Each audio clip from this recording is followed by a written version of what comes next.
While watching these podcasts, the main feelings that came up were disappointment and sadness. I was mainly disappointed in the educational system for treating children of color so badly for their race, basically. They were not being racist, but it was unequal. It was discriminating towards those children. So I had a big sense of disappointment and a lot of sadness for the children who were being affected. Being a child and being at school, that is where I felt safe. That is where I felt secure. These children who were born in poverty and born in poor communities did not feel safe and secure in their school. The teachers didn't care. It was just a bad educational system for Black children. So basically, in the first and second podcast, they talked about two different things. In the first podcast, the main thing that was talked about was integration and how it accidentally happened to the educational system. And in the second podcast, it was mainly about the city doing everything it can to help integrate schools and this big integrational plan. But mainly, I focused on the first video. I found that the first podcast more interesting than the second because the first one talked about how it affected the children and how they felt coming into white schools, while the second one focused on more lawful things and more court orders. So the first podcast was about integration. And integration is basically where there are Black schools and there are white schools, as there was back then. And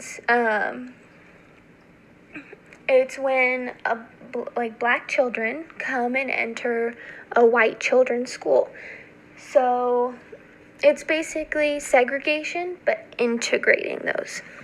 And so in Black schools, I found it very interesting that when you are surrounded by a bunch of people who struggle and a bunch of poor, unmotivated people, you are going to be unmotivated and unsuccessful in life. And I found that really interesting because at work, I work at Starbucks, and I am around people who are in bad moods and who are very rude. And sometimes I find myself snapping or I find myself doing this and I'm like, that's not me. I'm a positive person and I love people. I love to be around people, but when I'm around people all day who are rude and don't know how to treat people right, it rubs off on you a little bit. And so when you're in a setting where you're around unmotivated, unsuccessful, not willing to work for what you want, when you're around those kinds of people, that's who you're going to become. Your personality is going to alter. And so I found that really interesting for Black students in Black schools. That is why test scores were so low. That is why they did not succeed in school, basically. So being Black, and there was this incident when you want to change schools.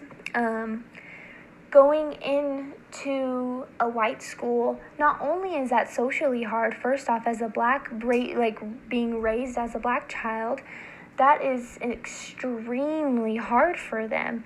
Imagine being raised in a Black community and all of a sudden going to a white community. It is socially hard and it is mentally hard for children of 12 years old, say.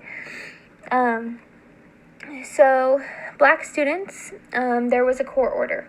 And integration changed their whole life positively. By being integrated into these white schools, by being influenced and motivated, and having great teachers and having a good educational plan, was positively impacting on these children's lives. They grew up to be successful, they grew up to live longer, they grew up healthier, they were all around happier. So there was a school called Normandy, and that is a Black school, and it eventually lost accreditation from the state.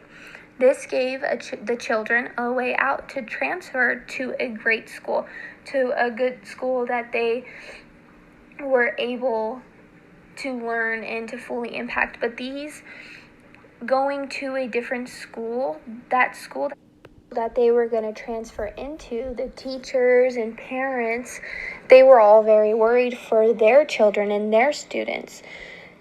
Black people back then had not a bad energy or a bad look or representation of themselves, but to adults who lived through slavery and lived as white adults who lived through slavery and lived through thinking of black people as less than them, having their children go to school with black children made them worried and scared for their children's health. They said that they were not racist and they were not being immoral, but at the same time, they were using phrases as make sure they have metal detectors.